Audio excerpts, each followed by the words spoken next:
சாந்தி. அவ்யக்த சமிகை 21 மே 2024. இன்னைக்கு பாபா சொல்றாரு, जो भयभीत आत्माएं हैं उन्हों को शक्तिशाली बनाने वाली, दुख के समय सुख देने वाली आत्माएं सुखदाता के बच्चे हो. சரி, உலகத்துல அனைத்து மக்களுமே ஏதோ ஒரு குழப்பத்துல, ஏதோ ஒரு டென்ஷன்ல, ஏதோ ஒரு பயத்துல இருந்துட்டே இருக்காங்களாம்.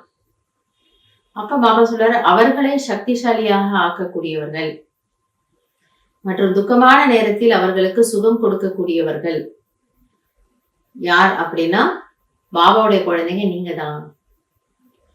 ஏன்னா உலகத்தினுடைய சூழ்நிலைகள் அந்த மாதிரி ஆகிட்டே வருது மெதுவா.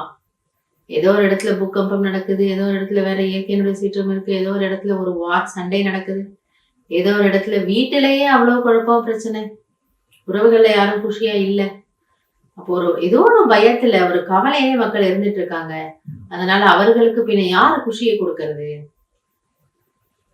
கடவுளை யார் தெரிஞ்சிருக்கிறாங்களோ நீங்க தான் அவங்களுக்கு என்ன பண்ணணும்? குஷி கொடுக்கணும். तो सदा सुख देने की श्रेष्ठ भावना रहे.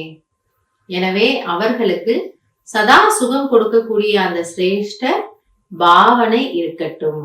என்னிடம் வந்து செல்லக்கூடிய ஆத்துமாக்கள், என் அருகில் வந்து செல்லக்கூடிய ஆத்துமாக்கள் குஷியா இருக்கணும், அவங்கள நான் குஷியா வச்சுக்கணும். அதனால அந்த ஒரு சங்கல்பம் வைங்க. कोई आत्मा भले आपसे कैसा भी व्यवहार करे, लेकिन आप श्रेष्ठ आत्माएं सदा हरेक को खुशी दो.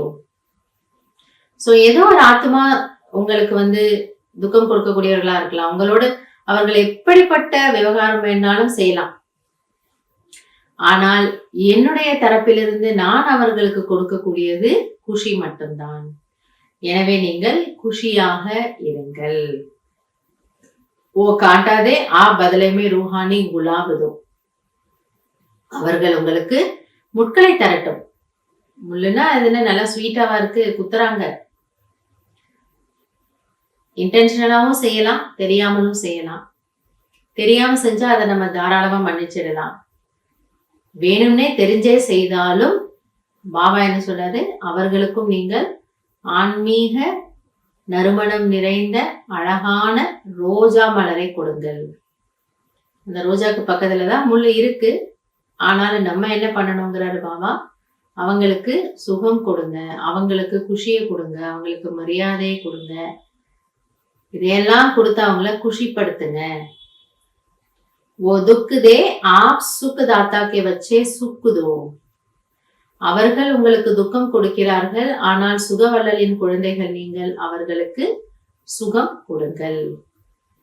அதனால நீங்க பிறரிடம் இதை எதிர்பார்க்காதீங்க, இவங்க நம்மளை குஷிப்படுத்தணும், இவங்க நம்மளை சுகமா வச்சுக்கணும், அதை எதிர்பார்க்காதீங்க. ஆனா பாபாவனுடைய குழந்தைங்க நீங்க, அவர் எப்படி உங்களுக்கு எப்பவுமே கொடுத்துட்டே இருக்கிறாரோ அதே போல பிறரிடமிருந்து எதையுமே எதிர்பார்க்காமல் நீங்கள் அவர்களுக்கு குஷி குஷி குஷி சுகம் மட்டுமே கொடுக்கக்கூடிய மாஸ்டர் சுகவல்லலாக ஆகுங்கள்.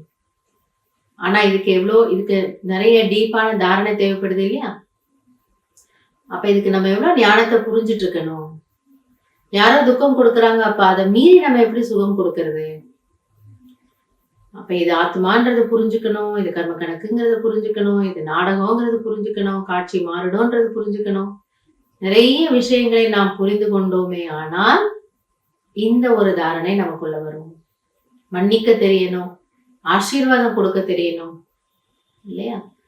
சோ அதெல்லாம் நம்ம யோசிச்சு பார்க்கணும். இந்த சூழ்நிலையில பாபா என்னை இப்படி இருக்க சொல்றாரு, அப்ப நான் என்ன ஞானத்தினுடைய பாயிண்ட நான் இப்போ தாரணை செய்தேன்னா என்னால துக்கம் கொடுக்கக்கூடிய முட்களுக்கும் கூட நான் மலராக இருப்பேன் அப்படிங்கறத நம்ம செக் பண்ணணும்.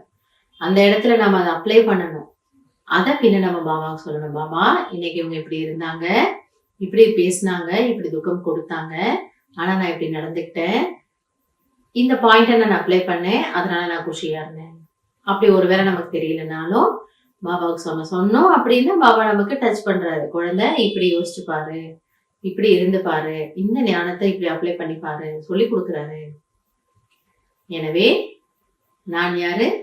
அனைவருக்கும் சுகம் கொடுக்கக்கூடிய ஆன்மீக ரோஜா மலர். இந்த ஒரு சமானத்தை நம்ம பயிற்சி பண்ணலாம்.